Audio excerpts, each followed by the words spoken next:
Ժողովուրդ ջան, ցանկանում եմ բոլորի տեղեկացնենք, որ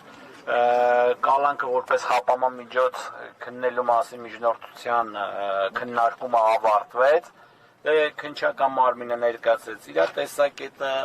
պաշտպանական թիմը մանրակրկիտ ձևով ներկայացրեց մեր տեսակետը, դատարանը հեռացել է խորհրդակցական սենյակ որոշում կայացնելու, որոշումը կայացնելու վերաբերյալ ժամ չի ներկայացրել, բայց մեր խորին համոզմամբ դա կլինի մոտակա առաջիկա 1-2 ժամերի ընթացքում։ Հանրահեղադրողը ինչ հիմնավորումներ էր Եվ մեղադրանքի հիմքում բացառապես հայտարարություն։ Մեղադրանքի հիմքում բացառապես դրված է այն տեսանյութը, որը որ դուք բոլորը տեսել եք եւ մենք խորին համոզմունք ունենք,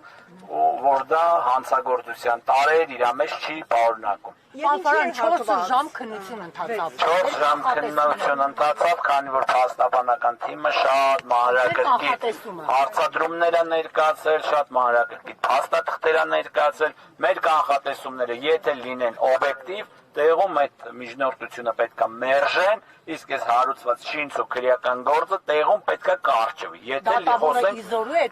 խոսենք օբյեկտիվության մասին, իսկ եթե ոչ օբյեկտիվ, դա ամեն ինչ կարող է տեղի ունենալ։ Ինչ հիմնավորումներ էր ներկայացնում։ 4 ժամ տևած process-ը ես չեմ կարող ձեզ մանրամասնել։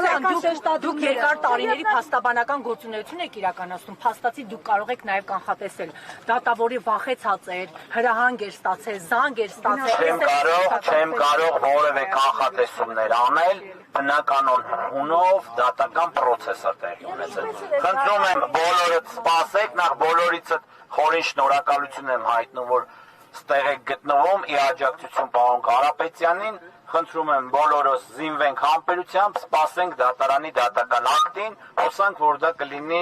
օբյեկտիվ եւ իրավաչափ։ Կարապետյանի տրամադրությունը ինչպես էր, տրամադրությունը պարոն Կարապետյան։ Պարոն Կարապետյանի տրամադրությունը ինչպես միշտ շատ լավ է, շատ լավ։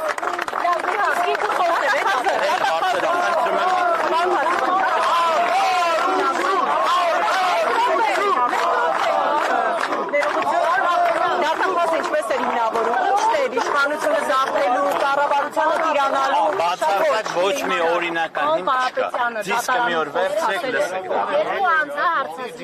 դա։